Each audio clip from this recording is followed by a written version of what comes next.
diciptakan oleh Allah, melainkan diciptakan dengan tujuan yang tertentu, diciptakan dengan fungsi yang tertentu, diciptakan dengan hikmah yang tertentu. Bumi diciptakan oleh Allah dengan sebab dan tujuan yang tertentu. Matahari diciptakan oleh Allah dengan sebab dan tujuan tertentu. Bulan juga diciptakan oleh Allah dengan sebab dan tujuan tertentu. Apa sahaja makhluk yang diciptakan oleh Allah Subhanahu wa taala tidaklah diciptakan oleh Allah sia-sia, melainkan mempunyai fungsi, tujuan serta hikmah kenapa diciptakan oleh Allah Subhanahu wa taala. Begitu juga dengan penciptaan manusia. Bukan perkara yang kecil diciptakan oleh Allah Subhanahu wa taala manusia. Bahkan penciptaan manusia juga merupakan penciptaan Allah Subhanahu wa taala yang paling sempurna. Jika disebutkan dalam Al-Qur'anul Karim, laqad karramna bani Adam wa hamalnahum fil barri wal bahr wa razaqnahum minat thayyibat wa faddalnahum ala katsirin mimman khalaqnahu tafdila. Laqad karramna bani Adam, sesungguhnya kami telah memuliakan anak Adam, memuliakan manusia. Laqad karramna bani Adam wa hamalnahum fil barri wal bahr.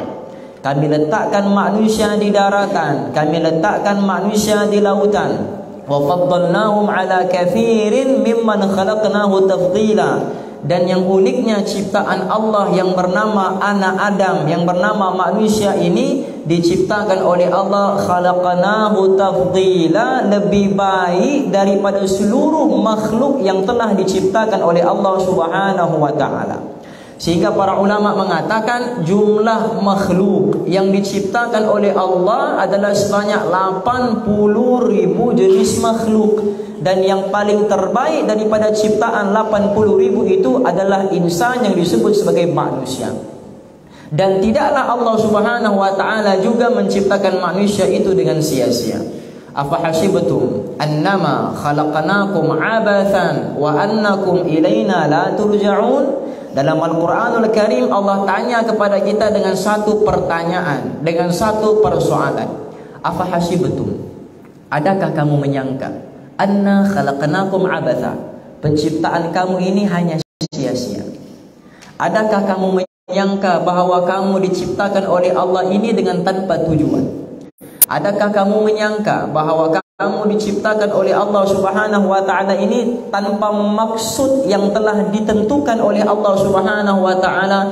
Wa ilaina la turja'un. Dan adakah kamu berpikir kamu tidak akan kembali kepada pangkuan Allah Subhanahu wa taala? Maka setiap daripada manusia di atas muka bumi ini dihantar oleh Allah Subhanahu wa taala dengan satu tujuan yang sama, dengan satu maksud yang sama. Bagaimana kehidupan mereka itu sentiasa bertafakur dan juga bertadzakur akan nikmat umur, nikmat kesihatan yang telah dipinjamkan oleh Allah Subhanahu wa taala sebelum dikembalikan semula oleh Allah Subhanahu wa ta'ala. Awalam nu'ammirkum ma yatadhakkaru fihi man tadhakkar wa ja'akumun nadhir. Mengapakah kamu tidak berfikir tentang umur yang telah diberikan oleh Allah Subhanahu wa ta'ala kepada kamu? Jutaan manusia yang berada di bawah tanah pada ketika ini minta kepada Allah umur walaupun satu saat, untuk dikembalikan ke dunia semata-mata untuk beramal soleh, sedangkan kamu diberikan oleh Allah Subhanahu wa taala ruang dan juga peluang. Yang ruang dan peluang ini dicemburui oleh makhluk yang berada di bawah tanah kita pada ketika ini, maka sayugianya kita mengambil nikmat tersebut untuk kita tagarrub, dekatkan lagi diri kita kepada Allah Subhanahu wa taala, khususnya di bulan Ramadan, bulan yang dimuliakan oleh Allah Subhanahu wa taala, yang sebab dimuliakan oleh Allah Subhanahu wa taala tidaklah dimuliakan bulan Ramadan, melainkan karena ada satu perkara yang turun di bulan Ramadan sehingga menjadikan bulan Ramadan mulia di sisi Allah Subhanahu wa taala. Bulan-bulan yang lain banyak juga yang mulia, Sehingga disebutkan dalam Al-Quranul Karim, Allah berfirman, Inna iddatash syuhuri indallah 12 syahran. Sesungguhnya Allah Subhanahu wa ta'ala menciptakan 12 bulan. Minha arba'atun hurum.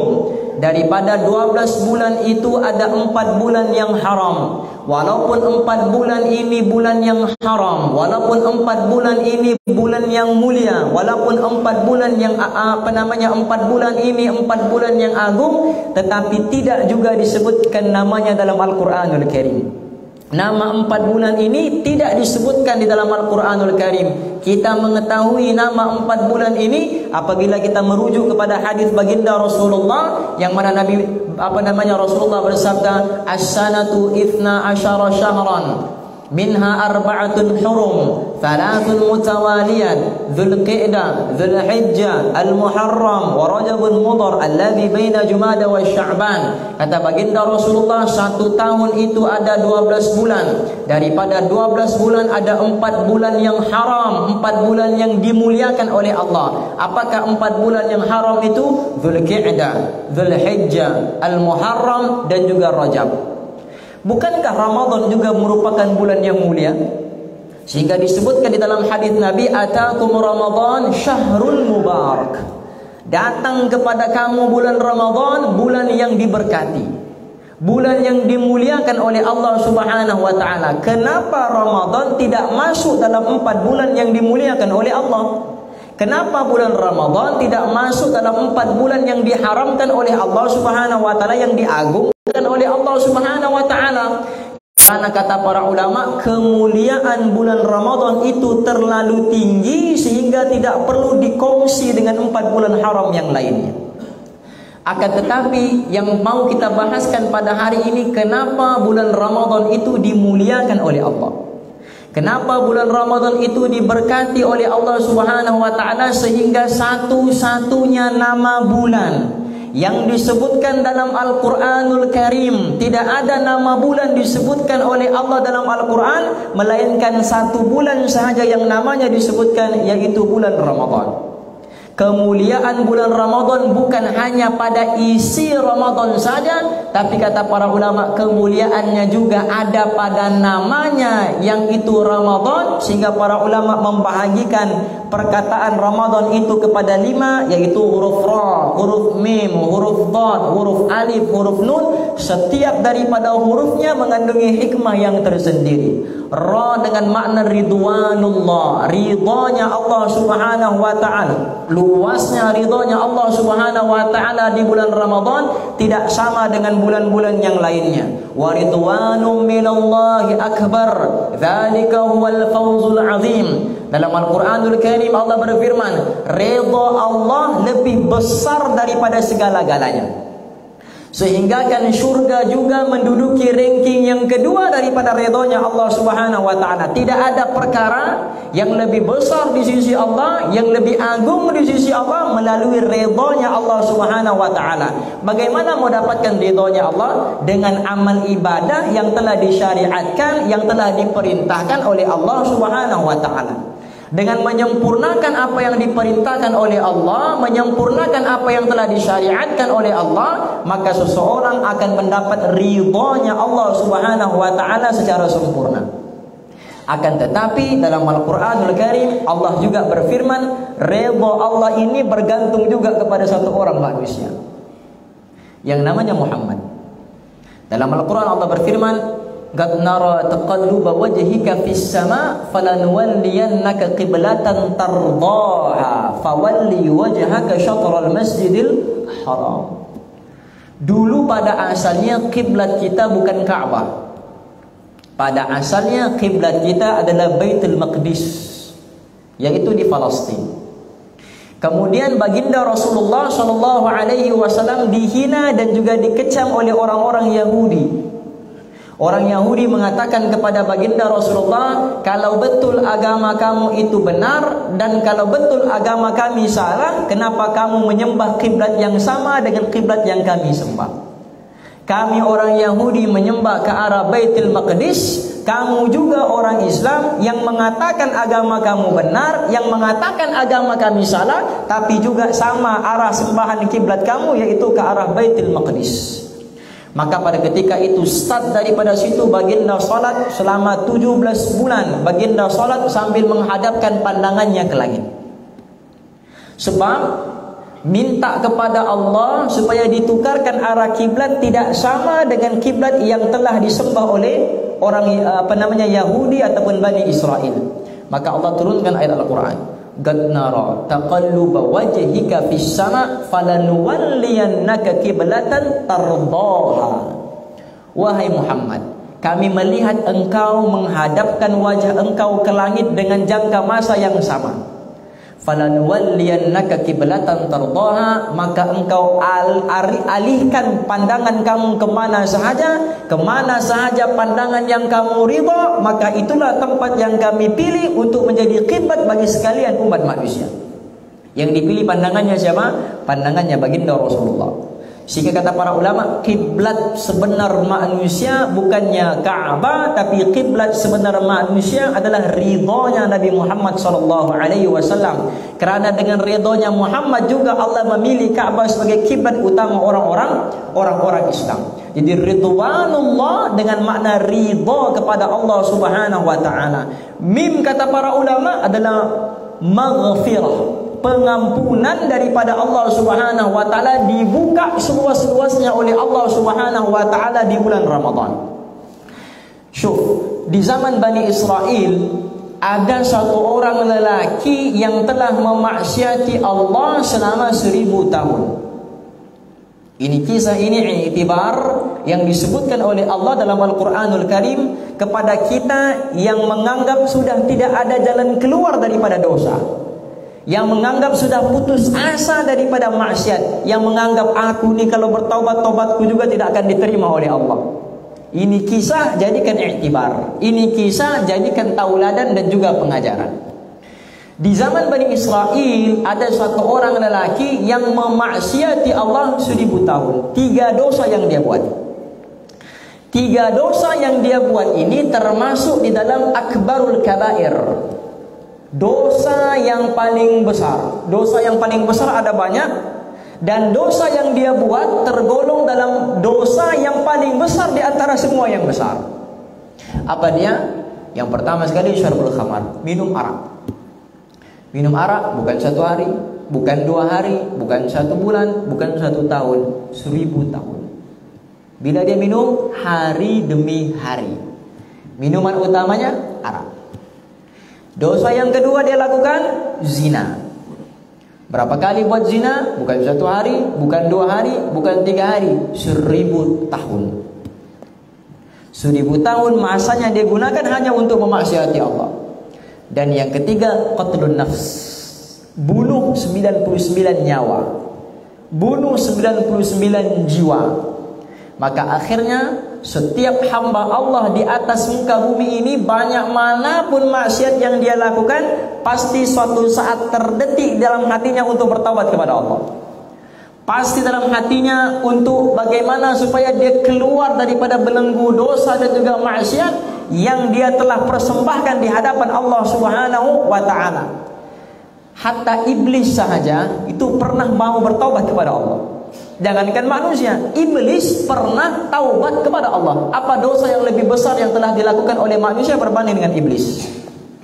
Itu minta kepada Allah, anzirni ila yaumi yub'atsun. Minta panjang umur kepada Allah, bukan 1000 tahun. Orang Yahudi minta panjang umur 1000 tahun.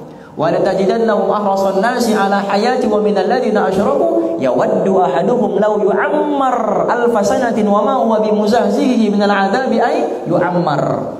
Orang Yahudi minta kepada Allah panjang umur tuh kalau boleh panjangnya 1000 tahun. Untuk apa? Untuk kawat keuntungan dunia. Panjang 1000 tahun. Iblis bukan 1000 tahun, minta panjang umur ila yaumi yub'atsun, sampai hari kiamat. Tujuan dia minta panjang umur tuh untuk apa? Satu tujuan. Fabima aghwaytani la aqudanna lahum siratakal mustaqim thumma la atiyannahum min baini aydihim wa min khalfihim wa an aymanihim wa an syama'ilihim wa la tajidu aktsarahum syakirin. Dia kata kepada Allah apa? Fabima aghwaytani, ya Allah, oleh kerana engkau telah sesatkan saya. Yang sesat sebenarnya siapa? Iblis. Yang dituduh menyesatkan iblis siapa? Allah. Padahal dia yang ingkar perintah Allah, dia yang langgar perintah Allah, dia yang tidak taat perintah Allah. Tapi yang dituduhnya bersalah dalam kes ini Allah. Fabima aghwaytani, ya Allah, oleh kerana engkau telah sesatkan saya.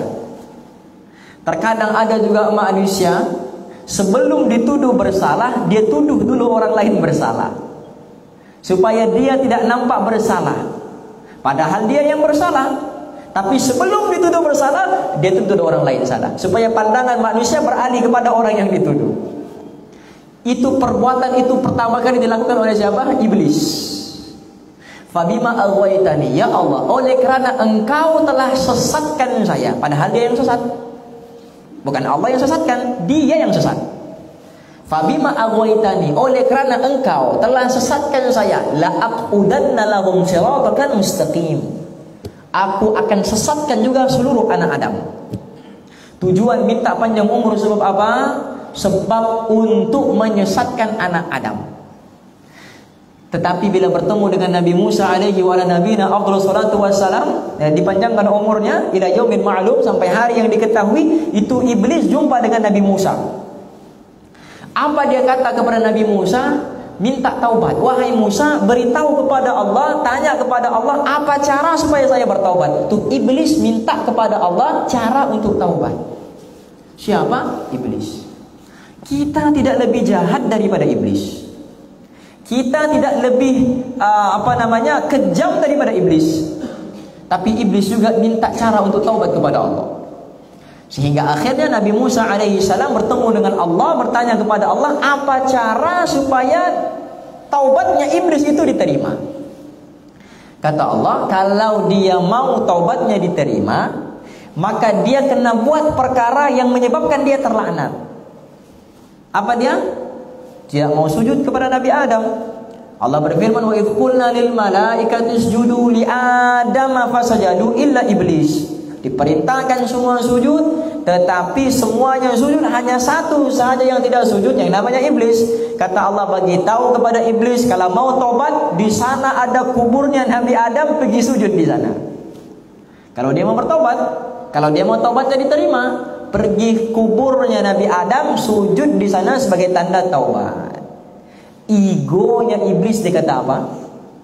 Egonya, takburnya, menganggap dirinya lebih baik daripada makhluknya lain. Dia kata apa? Waktu dia hidup saja saya tidak mau sujud, ini kan pula waktu dia mati. Hidupnya aku tidak sujud, ini kan pula sudah tidak bernyawa, sudah menjadi makhluk yang tidak bernyawa. Bagaimana saya mau sujud kepada makhluk yang tidak bernyawa? Waktu hidupnya saya tidak sujud, ini kan pula sudah mati. Sebab berperang dengan hawa nafsunya sendiri. Iblis tidak pernah memerangi Allah. Siapa yang berani memerangi Allah? Mana ada makhluk yang berani memerangi Allah yang maha kuasa, Allah yang maha besar. Allah juga yang mengangkat kedudukan iblis sehingga menjadi lebih hebat daripada sekalian para malaikat. Bukankah iblis dulu asalnya satu ekor jin yang bernama Ayash? Kemudian diangkat kedudukannya oleh Allah menjadi Azazil. Lepas langgar perintah Allah, ditukar menjadi iblis. Yang angkat dia menjadi Azazil siapa? Allah. Yang meninggikan kedudukannya siapa? Allah. Yang memberikan dia kemuliaan melebihi seluruh para malaikat siapa? Allah. Mana dia berani lawan kepada bosnya? Mana dia berani lawan kepada majikannya? Tapi sebenarnya iblis berlawan dengan siapa? Bukan berlawan dengan Allah, tapi berperang dengan hawa nafsunya sendiri. Berperang dengan keinginannya sendiri, yang mengatakan khalaqtani min narin wa khalaqtahu min tin. Aku lebih baik daripada yang lain karena aku diciptakan daripada api, sedangkan Adam diciptakan daripada tanah. Sehingga akhirnya dikeluarkan oleh Allah Subhanahu wa taala daripada surga. Itu iblis sahaja pernah ada niat untuk bertaubat, apatah lagi manusia. Maka lelaki ini yang buat dosa 1000 tahun, berzina 1000 tahun, minum arak, bunuh 99 nyawa, terdetik di hatinya untuk bertobat. bertemu dengan satu orang rahib, pendeta daripada Nasrani. Dia mengatakan, wahai Tuan, saya telah bunuh 99 nyawa. Saya telah minum arak 1000 tahun. Saya telah berzina 1000 tahun. Kalau saya bertaubat kepada Allah, adakah taubat saya akan diterima oleh Allah? Dosa yang saya buat ini terlalu besar. Kalau dibentukkan sehingga bentuk fisikal, tidak tahu besar macam mana saya punya dosa. Adakah dosa saya akan diterima, akan diampunkan oleh Allah? Kata pendeta tadi mengatakan, sepanjang pengetahuan saya, dosa yang kamu buat ini terlalu besar dan mustahil untuk diampunkan oleh Allah. Kecewa dengan jawabannya tadi, dia bunuhnya pendeta tadi, lengkap bunuh 100 orang. Tadi bunuh 99. Kecewa dengan jawaban daripada pendeta, dilengkapkan 99 menjadi 100. Dibunuhnya pendeta tadi. Kemudian dia berjalan bertemu dengan satu orang alim daripada ahlul kitab. Dia mengatakan, wahai Tuan, saya telah bunuh 100 orang, zina 1000 tahun, minum arak 1000 tahun. Dosa yang saya buat ini min akbaril kabair, di antara dosa yang paling besar. Kalau saya taubat kepada Allah, taubat saya diterima ataupun tidak? Kata alim ini, sepanjang pengetahuan saya, tidak ada dosa yang tidak diampunkan oleh Allah. Semua dosa. Hatta disebutkan dalam hadis qudsi, "Lau balaghat dhunubuka 'anala as-sama'i, thumma astaghfartani ghafartu lak 'ala ma kana minka wa la ubali." Dalam hadis qudsi Allah berfirman, kalau nanti kamu di hari akhirat nanti datang jumpa aku, tidak bawa apa-apa amalan, wa illa puasa, wa illa salat, wa illa zakat, wa illa haji, wa illa umrah, wa illa sadaqah, wa illa qiraatil Quran, langsung tidak bawa apa-apa amalan, nanti bertemu dengan aku nanti di hari akhirat, yang kamu bawa apa? Dosa balaghat dzunubuka ananas samai, dosa yang seluasnya langit dan juga bumi. Ada tak orang yang dosanya seluas langit dan bumi? Ada? Kalau tidak ada, tidak disebutkan oleh baginda Rasulullah, tidak disebutkan oleh Allah Subhanahu wa taala di dalam hadis qudsi. Maka Allah menyebutkan, kalau kamu datang kepada aku nanti di hari akhirat, membawa dosa kamu seluas langit dan bumi, tetapi di dunia kamu pernah beristighfar kepada aku walaupun 1 kali. Apa amalan dia buat? Istighfar. Hanya dengan 1 istighfar, umurnya 60 tahun, umurnya 70 tahun, umurnya 100 tahun, tidak ada apa-apa amalan kebaikan, cuma mulutnya ini pernah ucap astagfirullah, wa illa sama ada dia terikut dengan orang kah, dia tidak sengaja kah, dia memang sengaja sebut kah, ploksok sebut astagfirullah kah. Kalau di dunia pernah ucap sekali saja astagfirullah, apa kata Allah? Ghafartu lak ala makana minka wala ubali. Aku tidak peduli betapa besar pun dosa yang kamu bawa di hadapan aku, semua aku padamkan dengan 1 istighfar yang kamu ucapkan. Dengan berapa? 1 istighfar memadamkan dosa yang seluas langit dan bumi. Maka lelaki itu mengatakan, kalau kamu mau bertobat kepada Allah, taubat sekarang sebelum nyawa kamu diambil oleh Allah. Maka lelaki yang berdosa itu pun mengatakan kepada alim tadi, bagaimana cara untuk saya bertaubat? Apa langkah yang perlu saya buat? Kata alim tadi, kamu pergi di hujung kampung sana. Di sana ada orang alim yang lebih alim daripada saya. Dia akan pimpin kamu, dia akan bimbing kamu untuk menuju kepada Tuhan kamu. Dia pulang ke rumah, dia bungkus pakaiannya, bungkus bagnya, bungkus makanannya, bungkus bekalannya, dibawa di belakangnya. Setiap langkahnya istighfar kepada Allah. Setiap langkahnya hadir perasaan ingin berubah menjadi yang lebih baik. Dalam perjalanan, Allah hantar malaikat Israel cabut dia punya nyawa. Dicabut nyawanya, datang 2 malaikat. 1 malaikat rahmat, 1 malaikat azab. Malaikat rahmat datang untuk bawa rohnya masuk surga. Malaikat azab datang untuk bawa rohnya masuk neraka. Bergaduh 2 malaikat. Malaikat rahmat kata, orang ini bertaubat kepada Allah, maka roh orang yang bertaubat itu masuk di dalam surga. Karena surga dan juga neraka ini mempunyai 1 persamaan.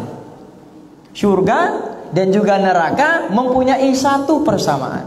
Apa persamaan surga dan neraka? Dua-dua untuk pendosa. Surga juga untuk pendosa, neraka juga untuk pendosa. Bezanya surga untuk pendosa yang bertaubat, sedangkan neraka untuk pendosa yang tidak mau bertaubat. Bukankah Nabi Adam juga melakukan kesilapan? Bila diperintahkan oleh Allah, wala taqraba hadhihi syajarah fatakuna minadh dhalimin, jangan sentuh pokok ini, kamu akan jadi orang yang zalim. Jangan kata disentuh, dimakan daripada pokok tersebut, diusir daripada surga. Apa kata Nabi Adam? Bertaubat kepada Allah, Rabbana zalamna anfusana wa illam taghfir lana wa tarhamna lanakunanna minal khasirin. Buat silap, taubat kepada Allah, taubatnya diterima oleh Allah.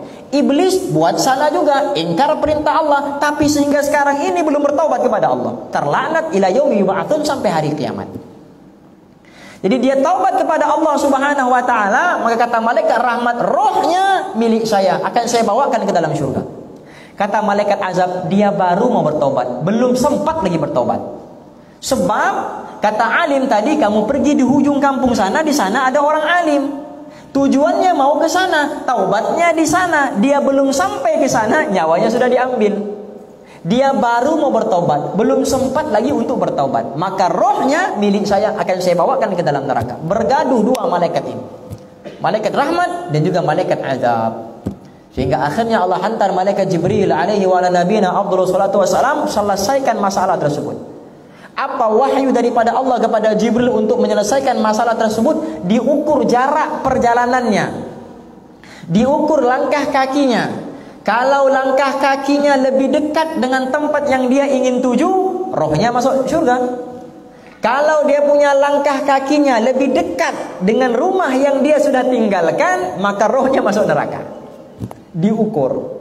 Apa yang berlaku? Diukur oleh malaikat Jibril, beza satu langkah sahaja. Beza berapa langkah? Satu langkah sahaja ke tempat yang ingin dia tuju. Maka kata Allah Subhanahu wa taala dalam Al-Qur'anul Karim, karena kisah ini Allah turunkan ayat Al-Qur'an, wa may yakhruj min baitihi muhajiran ila Allah wa rasulihi thumma yudrikuhul maut faqad waqa'a ajruhu 'ala Allah. Barang siapa yang keluar daripada rumahnya, berhijrah karena Allah dan juga Rasulnya. Apa makna hijrah? Meninggalkan perbuatan yang buruk kepada perbuatan yang baik, itu makna hijrah. Kata baginda Rasulullah, al-muhajiru man hajara ma nahallahu anhu, yaitu orang yang meninggalkan kebiasaan buruk kepada kebiasaan yang baik, itu makna hijrah.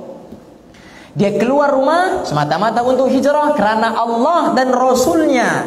Niatnya karena Allah, niatnya karena Rasulnya.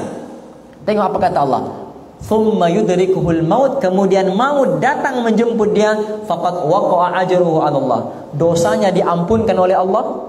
Dosa zina 1000 tahun diampunkan. Dosa minum arak 1000 tahun diampunkan. Dosa bunuh 100 orang, 100 nyawa diampunkan. Masuk surga percuma tanpa dihisab. Ada tak di antara kita yang hari ini yang sudah bunuh orang 100 orang?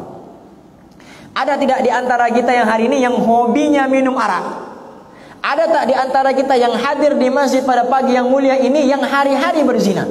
Ini orang bukan hari-hari, 1000 tahun.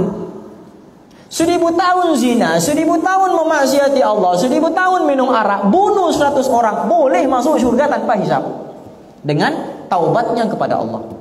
Dan yang perkara yang baiknya untuk kita ini, kita sudah sampai ke rumah Allah, sedangkan orang itu belum sampai ke tempat yang dia tuju, dosanya diampunkan oleh Allah. Kita sudah sampai ke rumahnya Allah.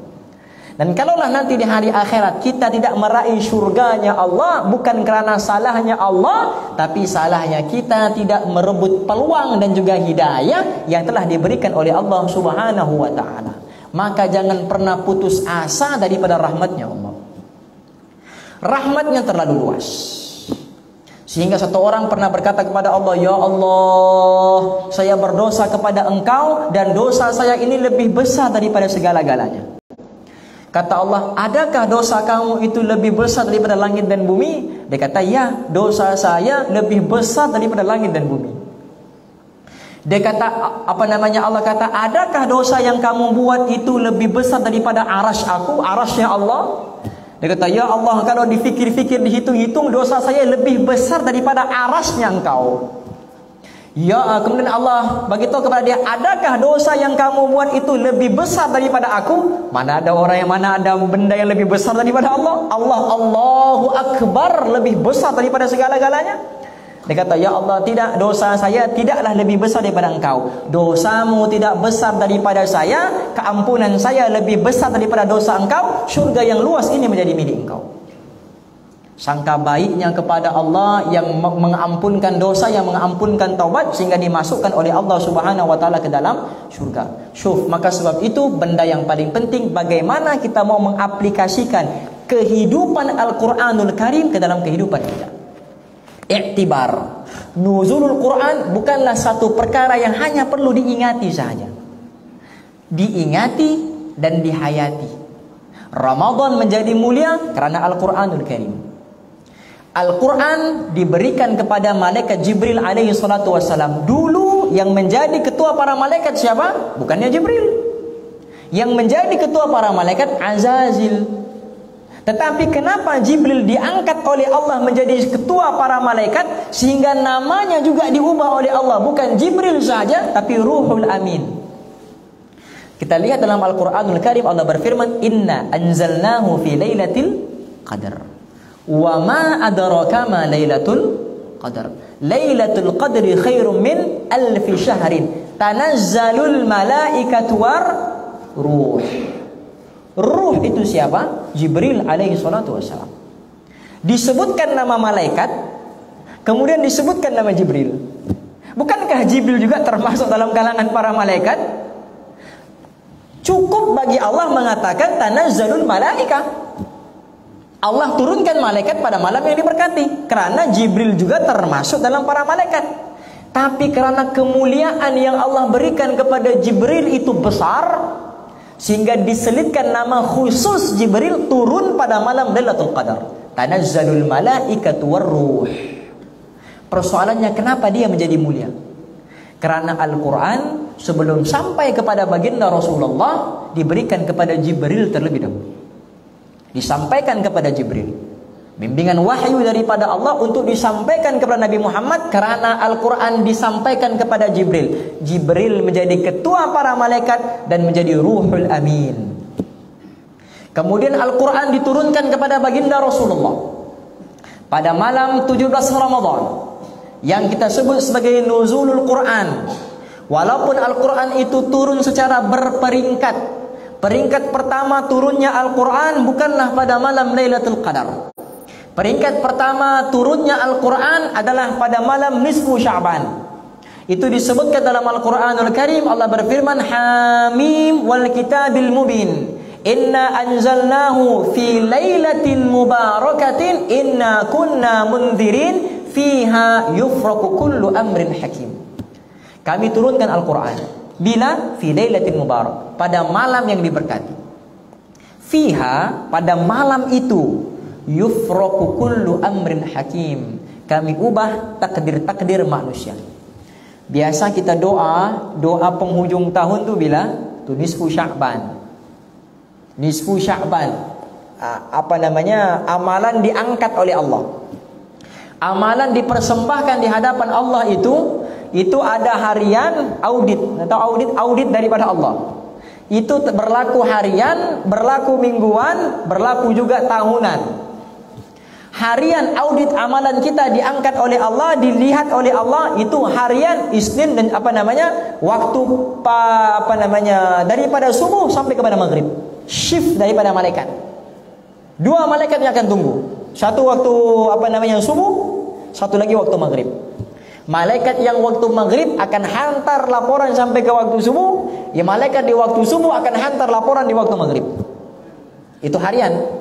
Ada juga mingguan, bila Isnin dan juga Khamis, dan juga hari Jumat. Ada juga tahunan, yaitu nisfu Sya'ban. Diubah segala takdir manusia bila diturunkan Al-Quran pada malam yang diberkati, yaitu nisfu Sya'ban. Turunnya bukan di dunia, tapi turunnya daripada Allah kepada Lauhil Mahfuz. Kemudian daripada Lauhil Mahfuz turun ke Baitul Izzah, itu pada bulan Ramadan. Pada bulan Ramadan. Dan turun daripada langit dunia, dibawa ke Gua Hira.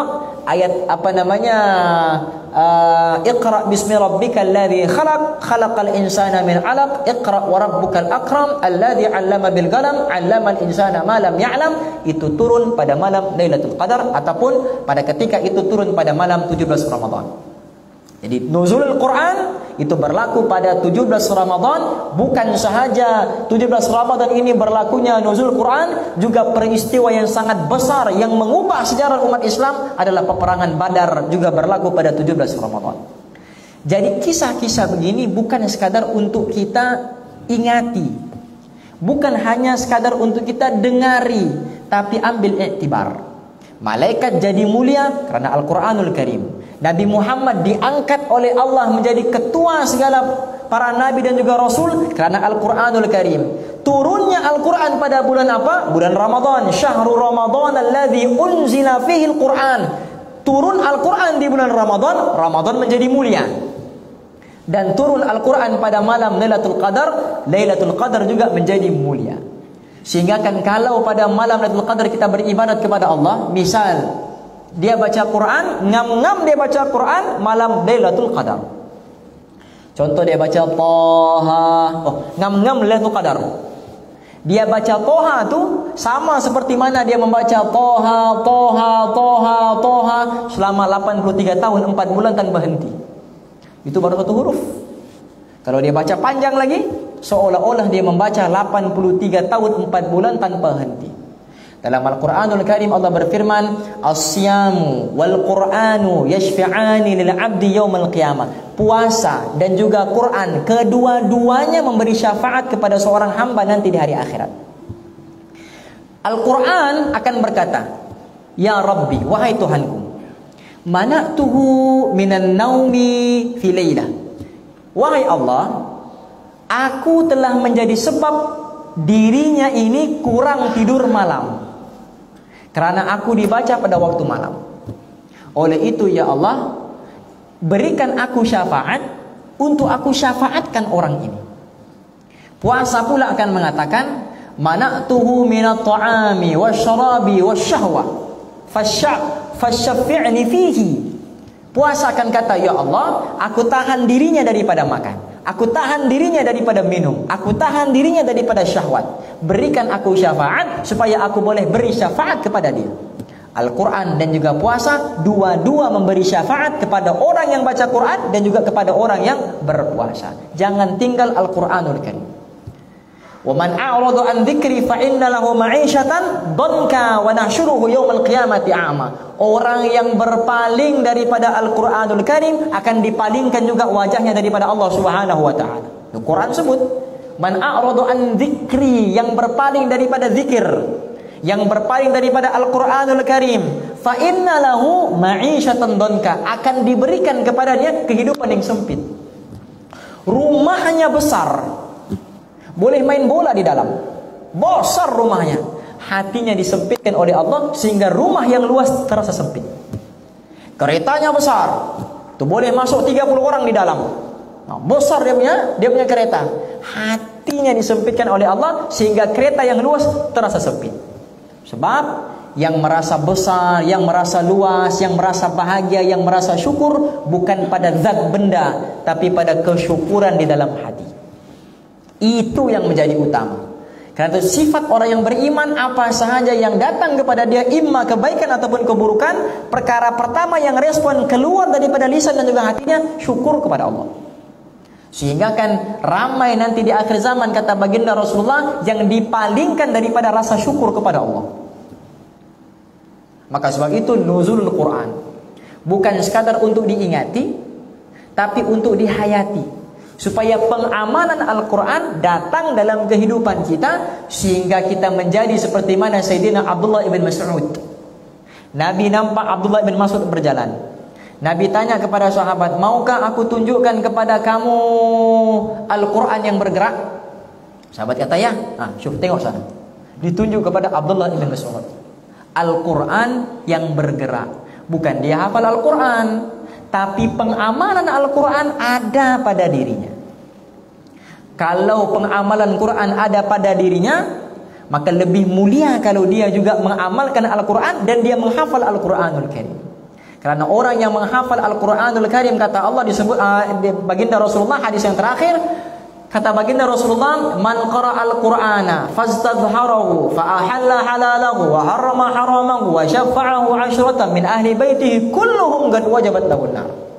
Kata baginda Rasulullah, siapa yang baca Al-Qur'an dan dia hafal, bukan sekadar baca, dihafalnya, dan dia menghalalkan apa yang halal dalam Al-Quran, dan dia mengharamkan apa yang haram dalam Al-Quran. Apa yang Allah berikan kepada mereka, mereka akan mensyafaati 10 orang keluarganya yang wajib masuk neraka. Keluarganya tuh wajib masuk neraka, tapi karena dalam keluarganya ada hafizul Quran yang menghafal Al-Quran, maka dengan berkat syafaat orang yang menghafal Al-Quran ini, 10 keluarganya yang wajib masuk neraka dimasukkan pula ke dalam surga. Berkat syafaat siapa? Al-Quranul Karim. Nah, maka jangan kita tertipu dengan fikrah-fikrah ataupun fahaman-fahaman yang mengatakan, kalau saya hantar anak saya belajar Al-Quran, hafiz Al-Quran, hafal Al-Quran, nanti besar dia mau jadi apa? Dia mau makan apa? Saya mau anak saya kerja pejabat, mau anak saya kerja ekon, mau anak saya ada kerja tetap, ada gaji bulan. Kalau anak saya belajar Al-Quran, belajar madrasah, nanti besar dia mau jadi apa, Ustaz? Nanti besar dia mau makan apa? Seolah-olah dia pula yang menentukan rezeki manusia. Anjing tepi jalan itu pun diberi makan oleh Allah. Ini kan pula yang menjaga Al-Quranul Karim.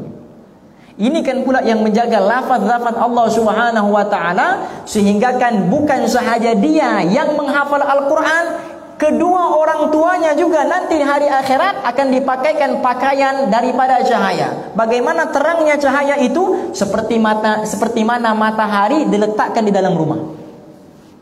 Ini lampu sudah terang. Coba bawa matahari masuk Masjid As-Salam, bagaimana terangnya? Tuh terbakar tuh Masjid As-Salam, sebab terlalu terang. Itulah cahaya yang akan dipakaikan kepada kedua orang tua yang menghantar anaknya menghafal Al-Quranul Karim. Dan akan dikatakan kepada kedua orang tuanya, naiklah kamu ke dalam surga tingkat demi tingkat, ikut bacaan hafalan Al-Quran anak kamu. Kalau anak kamu hafal sampai 15 juzuk, kamu akan berhenti sampai ayat yang terakhir yang dibacanya. Kalau hafal 30 juzuk, kamu akan sampai ke tempat yang lebih tinggi, sampai akhir bacaan yang dibaca oleh anaknya. Maka jangan kita ragu. Ini agama penyelesai segala masalah. Sebelum Allah turunkan Nabi Adam dan juga iblis ke dunia, Allah bagi tahu kepada Nabi Adam, "Qul nahbitu minha jami'a, fa imma ya'tiyannakum minni huda, faman tabi'a hudaya fala khaufun 'alaihim wa lahum yahzanun." Siapa yang ikut petunjuk ini tidak akan ada rasa takut, tidak akan ada rasa menyesal. Sebagai kisah yang terakhir mau saya berikan kepada tuan-tuan, ada satu orang kawan. Dia ada 12 orang adik-beradik. Ini kisah benar. 12 orang adik-beradik. Semua lelaki. Dan kesemua lelaki ini, termasuk anaknya yang terakhir yang nomor 12 ini, semuanya belajar luar negara. Tidak ada satu pun yang belajar di dalam Malaysia. Semua luar negara. Ada yang jadi dokter, ada yang jadi lawyer, ada yang jadi engineer, ada yang jadi pilot. 12 orang ini semua berjaya. Berjayanya satu orang ayah dan ibu mendidik anak-anaknya sehingga berjaya di dalam bidang yang mereka ceburi. Sehingga mana ada ibu yang tidak bangga dengan anaknya yang mendapat pencapaian macam itu? Sehingga akhirnya ibu dan juga ayahnya setiap kali jumpa dengan orang, dia akan cerita tentang kejayaan anak dia. Walaupun tidak ditanya, dicakap juga. Sebabnya seronok, bangga. Anak saya yang pertama kerja macam ni, anak saya yang kedua kerja macam ni, anak saya yang ketiga kerja macam ni, sampai lengkap 12. Diceritanya semua, walaupun tidak ditanya. Seronok, bangga. Dia disebut sebagai tahadduts bin ni'mah. Quran sebut dalam surah Ad-Duha, fa amma bi ni'mati rabbika fahaddits. Dengan nikmat yang kamu perolehi, ceritakanlah dengan orang. Bukan mau sombong, bukan mau riak. Tahadduts bin ni'mah, untuk menghargai lagi nikmatnya Allah. Maka diceritakan. Jadi kalau ada orang cerita kepada kita, jangan kita kata riak, orang ini sombong, orang ini. belajar untuk sangka baik. Mungkin dia cerita untuk tahadduts bin ni'mah, untuk syukur dengan nikmat yang Allah berikan kepada dirinya. Maka kita layan, dengar dia punya cerita. Udah cerita anak dia pertama kerja macam ni, anak yang kedua kerja macam ni, anak yang ketiga kerja macam ni. Bangga dia, seronok dia. Sebab apa? Sebab berjaya menghasilkan anak yang berjaya, anak yang luar biasa kejayaannya. Ditakdirkan oleh Allah, kedua orang tua yang terlibat dalam kemalangan meninggal dunia. Bila meninggal dunia, maka anak yang terakhir yang ke-12 itu telepon seorang ustaz. Dia kata, wahai ustaz, anak kedua orang tua saya terlibat dalam kemalangan. Boleh tak ustaz datang untuk atur menguruskan jenazah? Adik-beradiknya yang 12 orang itu semua balik. Yang kerja besar-besar, kerja hebat-hebatnya semua balik. Waktu diuruskan, apa semua sudah selesai diuruskan, bacalah Al-Quran. Kan biasa kita baca Yasin, Iqra'u ala mautakum Yasin. Baginda bersabda, bacalah kepada orang yang mati di sisi kamu itu surah Yasin. Maka dibacakan. Apa yang menyedihkan? 12 orang anaknya yang dia bangga-banggakan, satu orang pun tidak pandai baca Al-Quran untuk dibacakan kepada kedua orang tuanya. Ini 12 orang menjadi kebanggaan sewaktu di dunia. Adakah nanti di hari akhirat anaknya yang 12 orang ini akan menjadi kebanggaan juga nanti untuknya di hari akhirat? Tidak pandai membaca Al-Quran untuk disedekahkan kepada orang tuanya sendiri. Padahal segala pelajaran diberikan, segala kelengkapan diberikan, segala keperluan diberikan, sehingga anaknya menjadi orang yang luar biasa kejayaannya, sehingga menjadi kebanggaan kedua orang tuanya. Kebanggaan di dunia itu sementara, tapi kebanggaan yang sebenar nanti di hari akhirat. Bila mana kedua orang tua kita diletakkan di atas mimbar-mimbar yang bercahaya karena manfaat dan juga syafaat daripada anaknya sendiri. Bayangkan kalau anak sendiri yang mandikan jenazah kedua orang tua. Dia akan mandikan dengan kesungguhan, dia akan bersihkan dengan kesungguhan, dia akan berdoa, doa daripada anak yang saleh. Itu mustahil ditolak oleh Allah Subhanahu wa taala. Kata baginda Rasulullah, "Idza mata ibnu Adam", bila mati anak Adam, in qata'a anhu amaluhu illa bi thalathin. Semua akan terputus amalan kecuali 3 perkara. Shadaqatin jariyah, sedekah jariyah, ilmun yantafa'u bihi, ilmu yang bermanfaat. Kemudian yang ketiga, doa anak-anak yang saleh yang mendoakan kedua orang tuanya. Kebanyakan kita yang berlaku hari ini apa? Panggil orang masjid, buat kenduri di rumah, anaknya main kartu di luar. Orang masjid datang baca Al-Quran, orang masjid datang bertahlil, orang masjid datang berzikir untuk disedekahkan kepada si mati. Si mati itu siapa? Kedua orang tuanya. Anaknya di mana? Main kartu di luar, berborak di luar, sebab tidak tahu basic agama. Tidak tahu basic bagaimana mau membaca Al-Quranul Karim. Kalau perkara basic itu pun tidak mampu dilakukan, jangan diharapkan untuk beri syafaat yang lebih besar. Karena basic saja sudah tidak lepas. Maka jadikan anak-anak kita ini bukan sekadar saham untuk di dunia, tapi saham juga untuk kehidupan akhirat. Karena kehidupan dunia ini sementara. Hanya 60 tahun, 70 tahun. Dan yang pastinya kehidupan di alam barzakh lebih lama daripada kehidupan kita di dunia. Maka rugilah bila mana kita berusaha untuk menyediakan keperluan hidup yang sementara di dunia, dikorbankan kehidupan yang lebih lama di alam barzakh. Dan pastinya kehidupan di alam mahsyar lebih lama daripada alam barzakh, dan kehidupan dalam syurga dan juga neraka lebih lama daripada ketiga-tiganya. Jadi rugi mengabaikan peluang yang Allah berikan di dunia dan dikorbankan juga kehidupannya di alam barzakh yang lebih lama masanya daripada kehidupan di dunia. Maka jangan ragu hantar anak-anak untuk belajar agama, untuk menghafal Al-Quranul Karim. Kita juga jangan lupa niat untuk menjadi hafizul Quran. Orang yang niat baca Al-Quran walaupun tergagap-gagap, kata baginda Rasul, ini berita baik untuk orang yang tidak pandai baca Quran, yang mau baca Al-Quran walaupun tergagap-gagap. Yang bagi berita baik siapa? Baginda Rasulullah. Kata baginda, man qara Al-Quran, siapa yang baca Quran, wa yatata'ta fihi wa yushaqu alaih, dan dia baca tuh tergagap-gagap. Tuh kadang-kadang kita baca Quran dengan orang yang lancar, malu kita. Kita gagap, dia lancar, kita malu. Jangan malu. Sebab yang bagi jaminan baginda Rasulullah. Apa kata Nabi? Siapa yang baca Quran tergagap-gagap. Wa yata'ta' fihi. Tata'ta' ini maknanya tergagap-gagap lah, sangkut-sangkut. Dia baca juga, usaha juga, susah dia mau baca, dia baca juga. Kata Nabi, falahu ajrain. Pahalanya 2 kali ganda daripada orang yang lancar.